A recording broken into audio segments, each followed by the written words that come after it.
As a child in the late 90s into the 2000s, the PlayStation 1 had a ton of RPGs that I missed out on.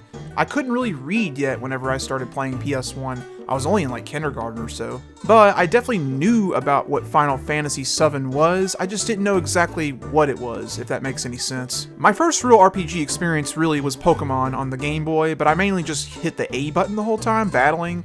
And Digimon World. All these Digimon games were really my first console RPGs.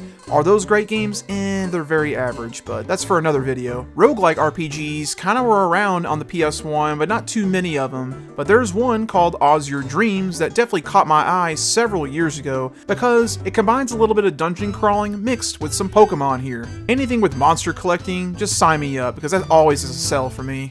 I've been playing this game for several hours off and on over the past several weeks and definitely have to talk about what's going on with this game because it's definitely a very interesting title here. Is this game at all worth your time to check out or play? I'm here today to review Azure Dreams for the original PlayStation.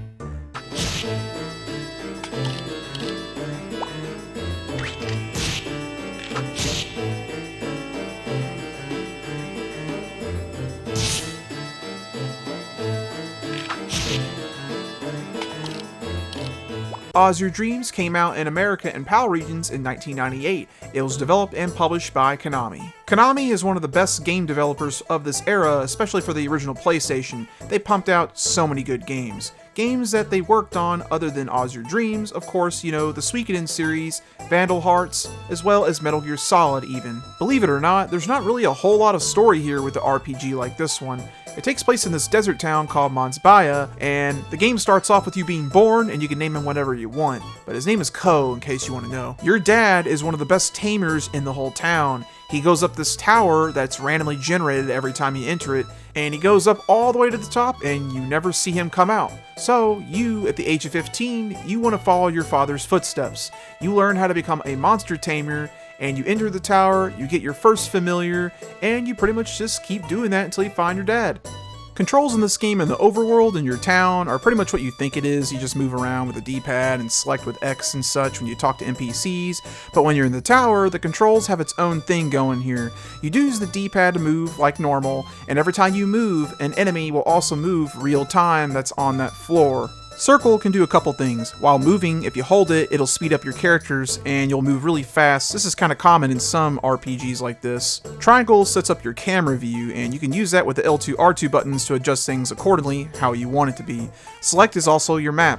Your map will automatically display whenever you start playing the game. You can modify it to either take it off the screen or make it bigger or smaller. Square opens the command menu, and you can go through here and adjust settings with all your different little creatures you've got and what you want to do with them, like you can change their lineup, what they want to do to attack, all that stuff. Lastly, L1 and R1 can change your viewpoint, so you can turn the camera how you want it in the dungeon, and the map will also adjust accordingly. Kinda neat. The objective of this game is pretty simple, like I said earlier. You gotta get to the top of the tower to find your dad. There's 40 floors total, and will you get there on your first try? Hell no. It's gonna take you several tries to do it. It'll actually take you several hours too, because you gotta do a lot of grinding in this game to get there.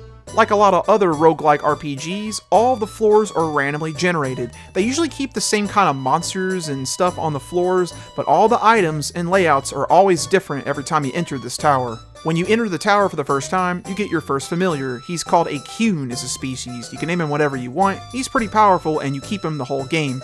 He'll tell you how to play the game for the first couple of floors, but he doesn't explain everything, but it gets you a little bit of practice when you get him to play for a few floors until you're done. Goal of each floor is to find the exit elevator, which is a circle pad rainbow color thing you'll find. Whenever you get to it, you warp to the next floor. There's a few things to look out for when you're adventuring through this tower. The first thing are items. Items are very crucial to the gameplay. You'll find all kinds of different items. You'll find healing herb items or fruit, which will give MP to your monsters, which I'll explain later. And you'll find swords, shields, or even wands. Those will be equipable, and you can use them to power up your guy. Some other unique items you can find is you'll find glasses sometimes, which can reveal traps or chests for you. You can find orbs, which are kind of like ranged weapons that are temporary. You can even find sand, and you'd be like, what's sand gonna do? That'll temper your weapon, so if you want to keep a weapon you found in the dungeon, you can take it back with you and you can power it up. You gotta be mindful of what you pick up though, because you can only carry up to 20 items the whole time you're in this dungeon, so be mindful of what you do. Very important items you'll find are monster eggs. You'll see these very rarely, but these are how you get new monsters. You take the egg with you take it back after you get out of the dungeon, and you can hatch it back at your house. The most important item you'll find are crystals, and you'll find fire, wind, and water crystals. Wind crystals are really the most important because going to my next thing, how do you get out of the dungeon if you're about to die? Well, you can always die, that's one way to get out, and you don't want to do that because you'll lose everything and that sucks. The most efficient way to leave the dungeon is finding a wind crystal. These are very random, so you could find it on the first floor, maybe even 2 of them like I did, or you'll find one at like the 14th floor when you're struggling and begging for mercy. The last way to mention is you can get this thing called an Oleem, which you don't want to do this because you have to sacrifice a monster to get out of the dungeon. It won't work on your main guy though, he is permanent. You gotta look out for traps too, because being a roguelike RPG, they're gonna throw you some traps. Sometimes you won't even see them and you'll land on them. They're pretty basic and they do vary, but you'll find stuff that'll poison you, they can blind you and you can't see, or flip your controls upside down. There's a whole lot of traps here. You'll battle monsters often in this game, all the time, and sometimes you won't want to battle and let your familiar battle for them, or if you think you're ready and you've leveled up enough, you can fight them with your weapon if you've got one. You only carry one monster at the beginning, but you can get a second collar, that's how you use your monster, like a Pokeball. You can get one on the 12th floor, so it's not too hard to obtain that. You always start at level 1 in this game, you always do, so every time you enter the tower, you're level 1. Your familiars do not though, they keep their levels. This is how you progress in the game, because if that was the case, then how the hell would you ever beat it? Going to the main menu to your monsters, you can select their formation. This can help out with how you want to position them on the map whenever you're traversing. The fun factor too with these monsters, because there's a lot of different monsters in this game, there's only 3 types, or genus as they call it: water, fire, and wind, and I can guess you probably know how that works: grass, fire, water, Pokemon. It's got all the normal RPG stuff, some small stats, HP, but MP is the most important thing here. Your familiars have movement points, and if it drops down to 0, they can't move anymore. The only way to fix that is giving them a pita fruit your mom can give you before the quests, so make sure to do that before entering. When you're done with the tower and you go back home and you start a new day, it counts it on your save file. Every time you wake up, Nico, your neighbor, and your little sister always kick you out of bed and say some funny things. Whenever you get back from a quest, you can talk to your mom and she'll ask if you want to sell anything. You can sell stuff, and this is how you make money. You find money in the tower, but you get way more money from selling items. The only thing you really use money on in this game is you can buy at shops sometimes, but mostly you'll just be using it with the carpenter. The carpenter can upgrade your town. This guy is awesome because he can upgrade so much in your town to make this game better. He can first off upgrade your monster hut. You only start with 4, which is not enough, but you can get up to like 30, which is super nice. As well as upgrading your chest inventory that your mom has. You can store items too after quests, but you can only hold 10, which is nothing. But you eventually can hold up to like 50 or more after a few upgrades. The carpenter can also build all kinds of attractions. He can build a bowling alley and a movie theater, and even a horse betting arena, and you can ride the horse. Now that's freaking cool right there. Saving in this game is very simple. You save after every single quest you do, and your mom can save your game. You can even save in the tower in between floors, so if you gotta go and you're in the middle, you can do a quick save. It's a temporary save, so just remember, if you do that, it will expire after usage. You can talk with the townsfolk and get to learn more things and do little micro quests and find items in the tower for them. Your mom will recommend that all the time here in the game. You can also talk to some important characters like Nico here. She's by this water fountain and she wants donations all the time.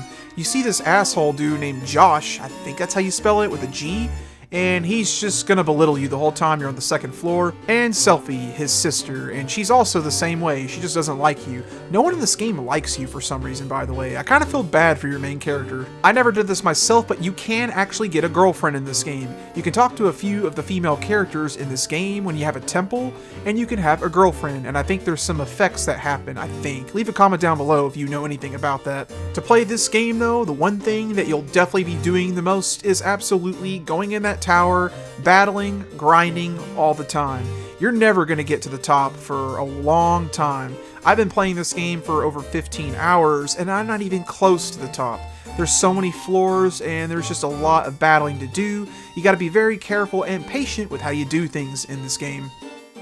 Azure Dreams is definitely an acquired taste kind of game. It's not really the game, I'd say, it's more of the genre of the game that it is. Roguelike games just don't appeal to a huge audience, it's more of hardcore players or people who love RPGs.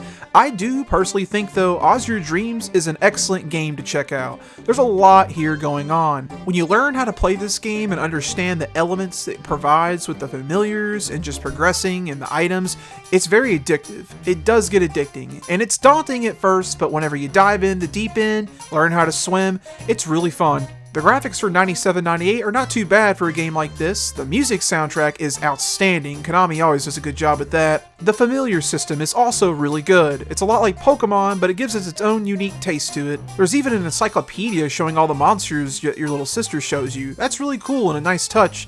And you can even fuse your monsters in the dungeon. I almost failed to mention this, but you can do that to have an ultra powerful monster for a little bit of time. Konami still lacks porting their old games from this era to modern consoles. We've got Metal Gear Solid, as well as Castlevania, but no, Azure Dreams is stuck on the system. So if you want to play this game, well, you already guessed it, this game is over like $60-$70 complete in box. It's definitely a pricey game, but definitely not terrible, I guess. This game also got a Game Boy Color port. I've never played this myself, but I'm very interested to try that, so if you dig games like this one on the console, well, check out the handheld version.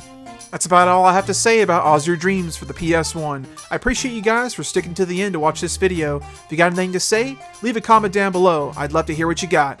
As always, thanks for watching. Y'all take it easy.